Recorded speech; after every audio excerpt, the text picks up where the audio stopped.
Elaine Vasquez, the organizer, the founder of this fantastic event, celebrating women, celebrating Hispanic women, our culture, our costumes, and our journey. That's the most important one, our journey. Thank you so much for what Thank you you're doing. so much for being here. This is an absolutely wonderful turnout this year. We're delighted. A sellout crowd. Yes, it's wonderful. We have people from everywhere. That's real. From all over, from Broward, Dade, Palm Beach County. Actually, some of the honorees have drawn people from their homelands, Peru, Colombia. Wow. We have one lady that just came in from the Dominican Republic. So, it's a very beautiful celebration of their culture. Exactly, and also our journeys, because it's about our goals, leadership, what we go through, and the Latinos around the country.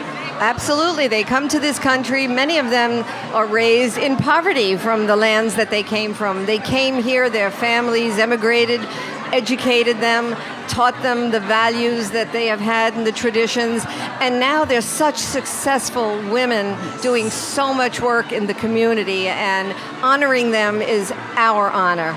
Tell us a little bit about how everything started. Well, about 14 years ago, my husband, who has passed away, Dr. Elaine Vasquez, he was very much an out-of-the-box physician. He founded the Light of the World Clinic, which I'm sure you're going to discuss today, a charity that benefits free health care for those in need.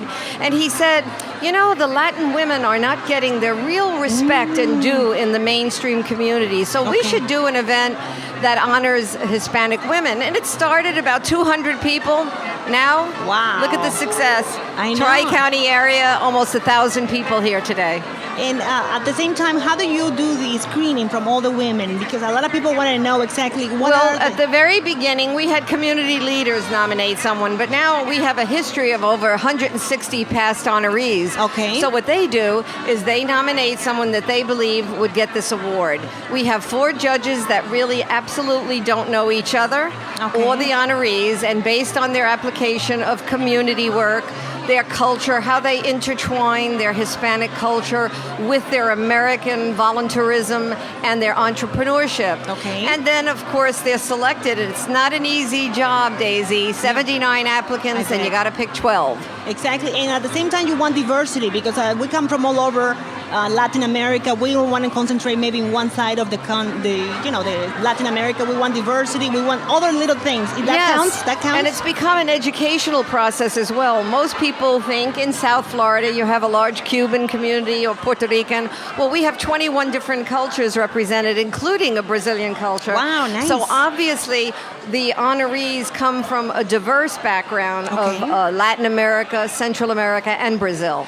We want to know about your journey a little bit, because you are the founder, but you have your own experience as a Latina woman. Yes, I'm a Latina by choice. Exactly. I owned this newspaper El Heraldo de Broward, which started in 1974 in Broward County. Okay. So having a bilingual newspaper, especially up in Broward County, you get to meet all the different people that are involved, both in the cultural side, but also the business. Part of what we do here is we open businesses, both small and large, to have an outreach to this dynamic consumer. So there's that component as well, Daisy. And that's what I think I put together in the 14 years. Tell us a little bit, what is the organization that is going to get benefit from the event also? Yes, the Light of the World Clinic, as I said, was founded in 1989. It was a limited access for those with limited English, mostly Hispanic, the Haitian communities, who had very little access to health care. My husband, being a cardiologist, felt a very strong need, and a devout person spiritually, that he had to develop something to have people come who are living here, working here, to have health care. So he gathered together Hispanic physicians and nurses at the time in 1989, and now 26 years later, we saw over 250,000 people for free in a variety of services, free medicine by doctors, nurses, hospital employees donating their time. No one gets paid. Wow, that's an incredible... It's amazing. We call it a community project of love. Yes, and compassion. And compassion. Terrific compassion. And you know, many people say, oh, doctors, they don't do it.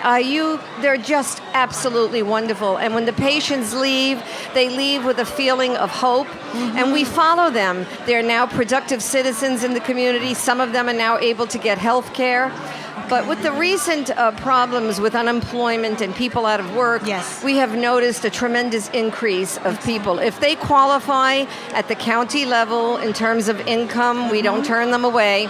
It's a poverty level scale. Okay. They get the best care ever. That's a wonderful thing that you're doing with this organization. Yes, wonderful. So everybody's having fun today, but they don't really know they're helping those in need while they're having fun. That's beautiful. Tell us a little bit about also the intention for the future, because I know it's growing and growing. Are we going in different places?